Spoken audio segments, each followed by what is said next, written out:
तो दोस्तों बहुत से लोग पूछ रहे हैं कि मार्केट क्यों पंप कर रही है, मार्केट वापस से जो है हरियाली में आ गई है। इसके पीछे सबको रीजन पता लग ही गई होगी, क्योंकि डोनाल्ड ट्रंप साहब ने कहा है कि हम चाइना से अभी भी डील कर सकते हैं। अगेन पहले भी आपने ये देखा है कि बहुत से दफा जो है इस तरह के टैरिफ लगे हैं, लेकिन वो हट गए हैं। कुछ मतलब चीजें चाइना से यूएसए को चाहिए और कुछ यूएसए को चाइना से चाहिए, तो ये आपस में डील कर लेते होते हैं। तो इस वजह से जो है मतलब आप ये समझ लें कि जो रिटेलर्स थे ना, उनकी बैंड बजानी थी बस, और कुछ नहीं करना था। इसी वजह से जो है इतनी बुरी मैनिपुलेशन की गई है क्रिप्टो मार्केट में। और इसमें मैं समझता हूं कि सिर्फ कोई एक कंट्री इन्वॉल्व नहीं थी, ना कोई एक एक्सचेंज इन्वॉल्व थी, ना कोई एक क्वाइन की टीम इन्वॉल्व थी। इसमें चार लोग आप कह सकते हैं इन्वॉल्व थे।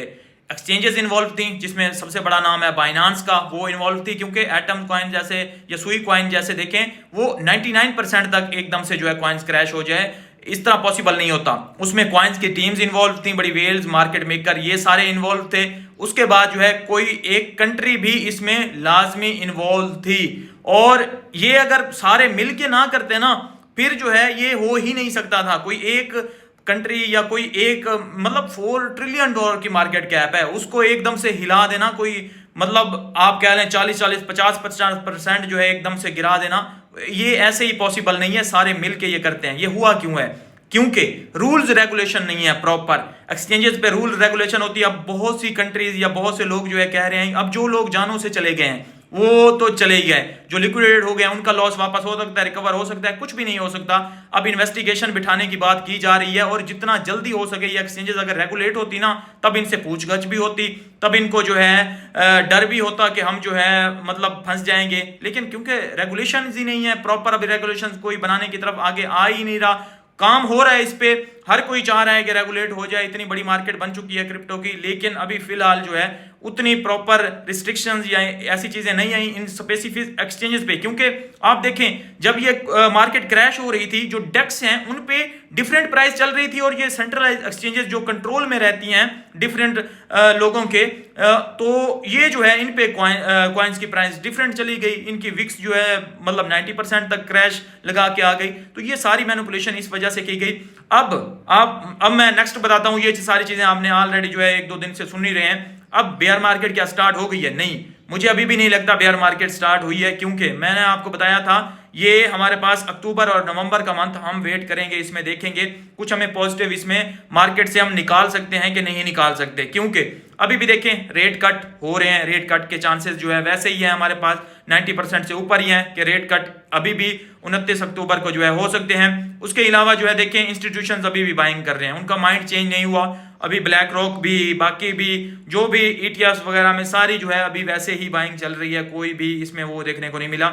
हाँ, ज्यादा जो लॉस हुआ है ना सबसे, वो फ्यूचर वालों का ही हुआ है, और जो जान से गए हैं कुछ इन्फ्लुएंसर, यूक्रेन का इन्फ्लुएंसर जो जान से चला गया है, वो जो है ये फ्यूचर ट्रेड वाले ही सारे लिक्विडेटर जो हैं जो जीरो पे पहुंच गए हैं। अगर आपकी होल्डिंग थी, इन्वेस्टमेंट थी, तो अगेन से मार्केट तो वहां पे अपने ऑल टाइम हाई के करीब अगेन से पहुंच गई है, तो आप तो रिकवर कर जाते। तो यही चीज है, सट्टेबाजी से जो लोग दूर रहते हैं तो वो तो बच जाते हैं। मुझे अभी भी लगता है, मैं अभी भी मार्केट में जो है आपको नहीं कह रहा कि बेयर रन स्टार्ट हुआ है, लेकिन ऐसा भी नहीं है कि मार्केट को दोबारा से इस तरह से शेक नहीं किया जा सकता।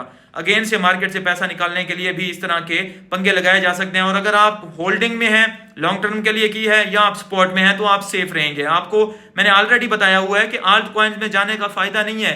आल्ट कॉइन पे बिल्कुल ट्रस्ट नहीं किया जा रहा। अपनी सबसे पहले पैसे सेव कीजिए बिटकॉइन, इथेरियम में। अगर इसमें आपका पोर्टफोलियो है तो रिकवर कर जाएगा, और इसमें सबसे पहले सेव करने के बाद वो पैसा आल्ट कॉइन्स में लेके जाएं। जैसे हम पहले कहते थे ना, मीम कॉइन्स में सिर्फ वो पैसा डालें आपका वो गुम भी हो जाए, लॉस भी हो जाए, तो आप जो है उसको बेयर कर सकते हो। अब आल्ट कॉइन का भी ऐसे ही है। आल्ट कॉइन्स पे भी अब वही पैसा डालें जो आप लॉस करना अफोर्ड कर सकते हो, क्योंकि अब आल्ट कॉइन्स पे भी भरोसा जो है उठ चुका है, क्योंकि उनकी टीम्स भी इन्वॉल्व हो जाती हैं, बुरे तरीके से सेलिंग भी करवाती हैं, एक्सचेंजेस भी इन्वॉल्व हो जाती हैं। जो हमने देखा है, एक्सपीरियंस किया है, चीजें जिस तरह से डिफरेंट हो रही हैं, तो माइंडसेट चेंज हो रहा है। हर कोई बिटकॉइन की तरफ जा रहा है, और इसी को समझ रहा है कि क्योंकि बिटकॉइन में बहुत बड़ी जो है सिंपल मार्केट बनती जा रही है, तो इसको जो है मैनिपुलेशन करना थोड़ा मुश्किल हो जाएगा। लेकिन फिर भी आपने जो है सावधान रहना है, और अब लोन लेने की तरफ नहीं जाना, आपने रिवेंज ट्रेड नहीं करनी। अभी भी अगर आप सोचेंगे कि हमने फ्यूचर ट्रेड में ही रहना है, फिर आपका अल्लाह ही हाफिज है। आप लोन लेके, उधार लेके फिर करेंगे, फिर आपने ऑलरेडी जो हाल देखा है, यही क्रिप्टो का अगेन से हाल हुआ, तो फिर आपका यही हाल हो जाएगा। तो इसी वजह से हम कहते हैं कि अगर आपने क्रिप्टो में आना है तो आप गोल्ड भी तो लेते हैं, उसको भी तो इतने समय तक रखते हैं, आप कोई और प्रॉपर्टी भी तो लेते हैं, उसको साल साल 2-2 साल वेट नहीं करते, उसमें भी तो करते हैं, इसमें भी करें। अभी भी जो है हमारे पास मनी प्रिंटिंग का जैसे हो रहा था, वो सारे सीन जो मैं ऑलरेडी आपसे डिस्कस कर रहा था, आपको बता रहा था, वो वैसे के वैसे ही हैं। तो हम अभी भी पॉजिटिव हैं कि हमें कुछ ना कुछ जो है इसमें बाउंस देखने को मिलेगा। उसके बाद जो है हम एग्जिट का सोचेंगे। वैसे जो हमारे पास टॉप लगता होता है ना 1064 डेज के बाद, मतलब ऑल टाइम लो से 1064 डेज के बाद जो है हमारे पास हमेशा टॉप लगता होता है, वो तो हमारे पास जो है 6 अक्टूबर को टाइम पूरा हो चुका है। तो लेकिन हम उस चीज को अब नहीं देख रहे, हम हिस्ट्री को नहीं देख रहे, क्योंकि इस दफा चीजें चेंज हैं, इस दफा से पहले जैसी चीजें नहीं हो रही। तो इस दफा जो है हम थोड़ा सा वेट कर रहे हैं, मतलब डिले कर रहे हैं चीजें, क्योंकि इस दफा हाल्विंग से पहले ही बिटकॉइन ने अपना ऑल टाइम हाई भी क्रॉस कर दिया था। तो हम जो है चीजों को इस दफा डिफरेंट तरीके से देख के जा रहे हैं। बाकी फ्यूचर ट्रेडिंग से मैं भी दूर हूं और आपको भी यही मशवरा दूंगा कि फ्यूचर ट्रेडिंग से दूर रहें।